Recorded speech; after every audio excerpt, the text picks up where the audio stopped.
Welcome back, and today we'll be taking a look at the brand new traditional pocket knives, Lake Champlain Barlow. This knife comes in two different blade shapes. You got the sheep's foot, and you can also get it in a beautiful clip point. And it comes in 11 different variations with both blade shapes. So you can call it 22 if you'd like. They got a full titanium with jigged bottom on it. They have a full titanium with a saw cut pattern. They have black, natural, and green micarta. And then you can get 6 different camo carbons. You can get the toxic green, purple cow, Halloween night, Pacific blue, and 90s camo carbon. And also the gecko camo carbon that I have on my particular knife. I love the overall size of this knife. It's coming in at 7.59 inches overall with a 3.34 inch blade of Bowler M390 stainless steel with a nice even belt satin finish on it. I think it looks really nice.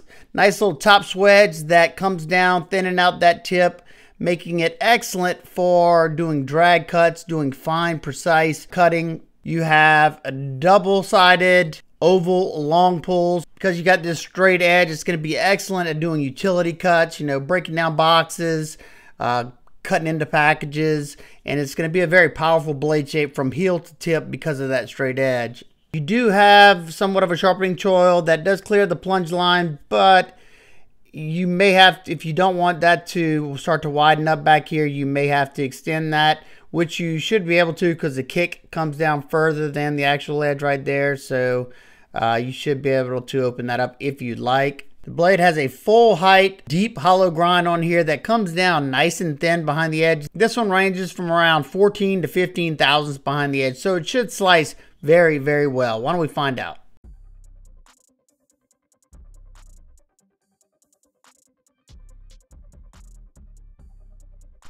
Man, this knife came with an excellent edge on it.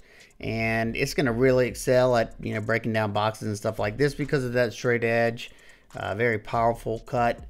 And you can do some nice long cuts too because you don't have to worry about your natural arc of your wrist sliding out of the cut because you have a lot of belly. Definitely was super slicey because of that deep hollow grind. It's always nice when you have a thin behind the edge knife and, not overly thick blade stock. So here we're going to be testing the ergos, see how the edge wants to bite into this piece of pine. Starting out a little bit lighter, then starting to increase the pressure more and more.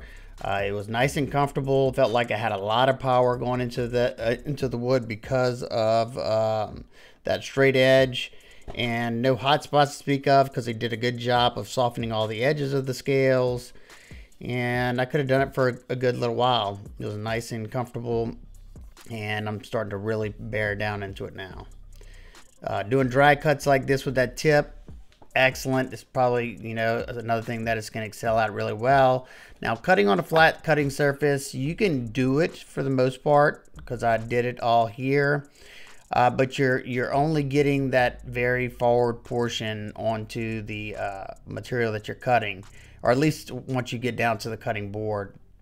But it blasts through all the material I cut, no problem. The edge felt like it was holding up strong. And then when I get to the 10-ounce denim, that's where you can kind of feel if it has any bite to the edge, and it felt great. Passing through it, no problem whatsoever. Now, once we get to the 1/2 inch twisted sisal rope, I decide to lift it up onto the wood block because of it being a straight edge.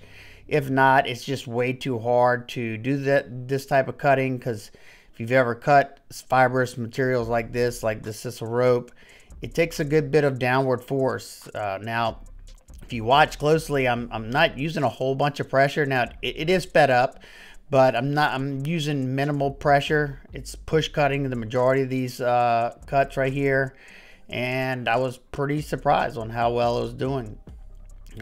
Once again, that nice thin hollow grind lets it pass through the material very nicely, cleanly, fast, and it was comfortable in the pinch grip. I had enough handle to hold on to, and that the edge that it came with was nice. It had some aggression to it. If it doesn't have aggression when you go to cut the sisal rope, it just skates off of it, and it was biting into it nicely. And I think we ended up getting through, 65 cuts before I ran out of rope.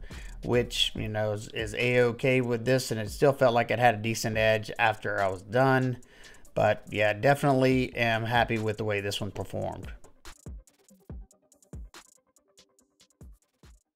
Well, hope you enjoyed that cutting. Let's take a look at the walk and talk now. Being that you have those long pulls on both sides, I can get an easy pinch grip on it and nice snappy walk and talk. They're rating it at around a 7 out of 10. Nice positive click on the half stop. And it's flush in the half stop position. Just listen to this nice thwack. Love the sounds. Very nice and positive. Take a look at the handle now. You have a titanium frame, a long titanium bolster, single fluted.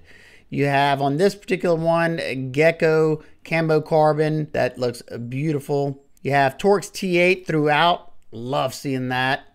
Nice contouring on the covers and on the titanium frame. No gaps. Everything's nice and fitted tightly. No high spots.